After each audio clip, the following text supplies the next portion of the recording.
ataupun saya pergi ke Kuala Lumpur, saya sudah tidak tahu Kuala Lumpur itu ibu negara mana. Seakan-akan saya berada di Dhaka.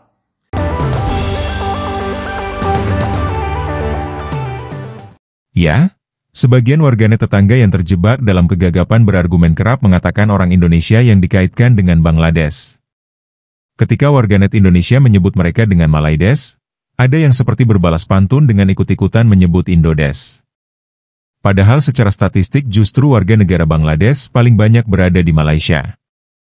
Dilihat dari situs itsolidice.com, aktivitas bepergian dari warga Bangladesh ke negara-negara yang paling banyak dikunjungi di dunia merupakan kegiatan yang populer bagi warga Bangladesh, baik untuk liburan, bisnis, ataupun untuk bekerja. Salah satu negara tujuan bagi warga Bangladesh yaitu negara tetangga Malaysia. Selain aspek pariwisata, salah satu hal yang populer di negara tetangga, Malaysia menjadi tujuan bagi warga Bangladesh untuk bekerja. Saat ini, diperkirakan ada sekitar 1 juta lebih warga Bangladesh yang bekerja di Malaysia. Ini belum termasuk warga Bangladesh yang masuk secara ilegal. Namun lucunya, sebagian warganet tetangga ketika buntu dalam berargumen mulai ikut-ikutan menyebut orang Indonesia dengan Indodes. Alasan mereka karena ada sebagian kecil wanita-wanita Indonesia yang bekerja di Malaysia, menikah dengan orang Bangladesh. Padahal mereka sendiri tak sadar bahwa banyak juga gadis-gadis Melayu Malaysia yang menikah dengan orang Bangladesh, namun sayangnya meskipun si wanita ini adalah warga negara Malaysia, tetapi kadang memperoleh perlakuan yang kurang baik. Adalah satu orang Melayu kau. Kenapa kau jealous? Orang Bangladesh kahwin sama orang Melayu, dia bukan curi, bukan rompah, dia nega.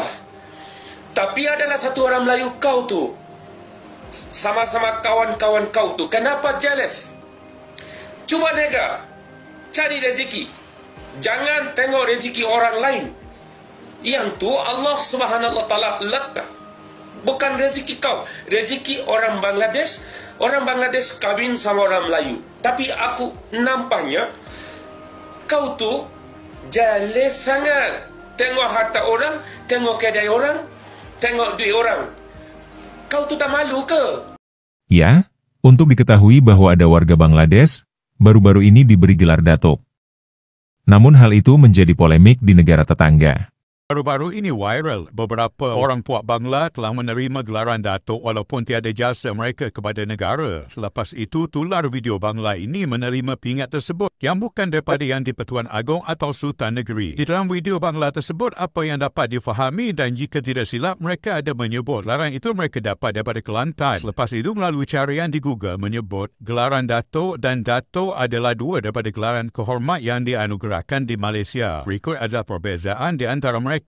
Gelaran Datuk dianugerahkan oleh salah satu daripada 9 pemerintah negeri yang diketuai oleh Sultan atau Raja. Gelaran ini diberikan kepada individu yang mempersembahkan khidmat dengan bersungguh-sungguh dan setia kepada institusi Seri Paduka Baginda, Yang di-Pertuan Agong dan Seri Paduka Baginda Raja Permaisuri Agong. Warga negara asing juga layak menerima pangkat ini sebagai anugerah kehormatan. Datuk dianugerahkan oleh Yang di-Pertuan Agong atau Gubernur di negeri-negeri lain kecuali Pulau Pinang yang hanya menggunakan Datuk. Gelaran ini juga boleh diberikan kepada warga negara asing seperti Sultan atau Raja, Permaisuri, Putera atau Puteri Raja dan Ketua. Jadi Datuk dianugerahkan oleh pemerintah negeri, manakala Datuk diberikan oleh Yang di-Pertuan Agong atau Gubernur di negeri-negeri lain. Keduanya adalah gelaran kehormatan yang menunjukkan penghargaan terhadap individu yang telah memberikan sumbangan kepada masyarakat dan negara. Namun warganet mempertikaikan anugerah tersebut bukanlah telah diberikan oleh mereka yang layak kerana individu ini tidak dikenali oleh warganet. Ada juga warganet yang berpendapat anugerah ini bukanlah anugerah yang sebenar, mungkin fake. Jasa mereka pun langsung tiada di dalam negara kita. Salah kebanjiran warga asing dekat negara ini memang dalam stage yang membimbangkan.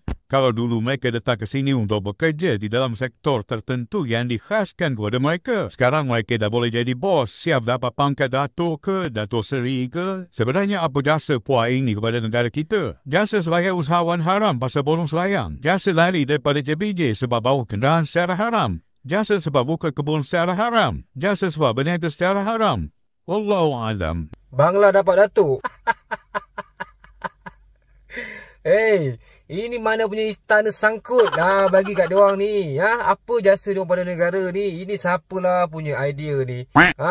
Orang warga negara sendiri bertukar lumus pun tak dapat Datuk. Ini diorang boleh dapat Datuk dah. Dengan siap tengkolok bagai baju Melayu, dengan darjah kebesaran. Aduh, ini kalau bagi 4x4 belakang badan seko-seko ni memang ngam teruk Betul aku cakap. Okeylah, ciao. Assalamualaikum. Sebelum aku bercakap ni, aku minta maaf dulu. Minta ampun dulu. Bukan aku nak pertikaikan kuasa raja-raja ataupun agung kat Malaysia ni.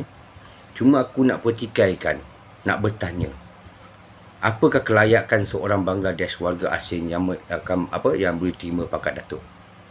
Sedangkan Perdana Menteri Malaysia tak nak bagi warga asing itu ini.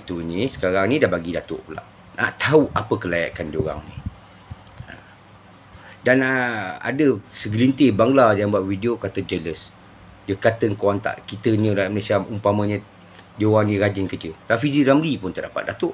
Raja Formula Malaysia, kau gila kau tak dapat Datuk. Fahmi, dah Gengkul Gincu dan pun tak dapat Datuk. Banyak ahli-ahli parlimen yang hebat-hebat pun tak dapat Datuk. Diorang rejek korang ni. Bangla tu dihina korang ni. Dia kata diorang layak lagi terima daripada korang. Pada korang-korang kerajaan, aku nak tanya pada korang. Bangla yang menerima Datuk ni, dia tujuan pertama dia masuk Malaysia untuk apa? Mesti kerja bangunan ataupun kerja apa?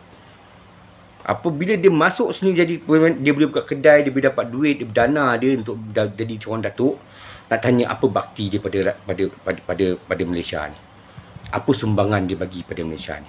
Adakah duit dia datang tu halal ke, haram ke, illegal ke, tak illegal ke?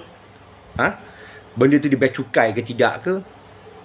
Ada tak kerajaan sidik benda-benda macam ni?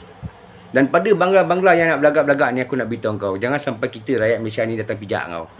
Kita orang tak ada jealous.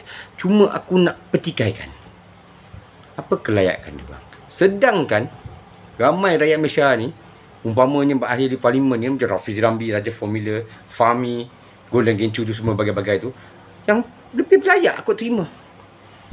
Budak Cina tu yang terjun masuk dalam air dengan air deras pergi selamatkan perempuan dalam kereta Myvi. Hero tu berbakti pada rakyat. Seorang askar yang terjun daripada Jabatan Pulau Pinang selamatkan ramai orang dalam laut. Hero tu. Dia orang ni nyawa pun dia orang tak fikirkan keselamatan, dia fikirkan orang lain. Orang-orang macam tu aku rasa lebih layak kot yang menerima Datuk. Kelayakan apa yang Bangla ni boleh dapat? Cuma itu je lah aku nak tanya pada orang-orang yang berkenaan. Sebab apa? Zaman 90-an, 80-an, gelaran Datuk ni rare sangat. Orang kau hormat. Sekarang ni, Datuk ni, kalau kau pergi pasar malam, selonggok manusia ni, kau ambil batu kau baling, mesti kena kepada Datuk. Jadi, di mana kata-kata PMX, Perdana Menteri Malaysia, tak nak bagi subsidi lah, tak nak bagi itulah, tapi bagi Datuk pada orang. Patut Perdana Menteri kena pantau lah ni semua ni. Jangan cakap itu, saya tak tahu, tak boleh. Jadi Perdana Menteri, apa yang berlaku kat Malaysia ni kena ambil tahu. Dan aku nak tahu, korang punya orang-orang bawah ni ada buat kerja tak sidik Bangla ni mana dapat duit ni untuk jadi Grand Datuk ni? Apa tujuan dia datang Malaysia pertama? Kalau dia kerja kontrak boleh dapat Datuk, memang hebat Malaysia ni. Dah jadi kelang kabut. Jadi aku bertanya saja. Grand Datuk tu murah sangat. Macam dah tak ada harga. Pada Bangla ni, korang jangan nak belagak-belagak sangat tau. Kaki saiz 9, 10, 12 pun ada kat Malaysia ni. Kan kena orang. Ya, warga Bangladesh di Malaysia adalah komunitas migran yang cukup besar, membentuk bagian signifikan dari tenaga kerja asing di negara tersebut. Mereka sebagian besar bekerja di sektor konstruksi, perladangan, dan manufaktur. Hubungan antara Bangladesh dan Malaysia cukup erat, dengan kedua negara menjalin hubungan diplomatik dan kerjasama ekonomi, termasuk perdagangan dan investasi. Oke, terima kasih sudah menonton video ini hingga usai.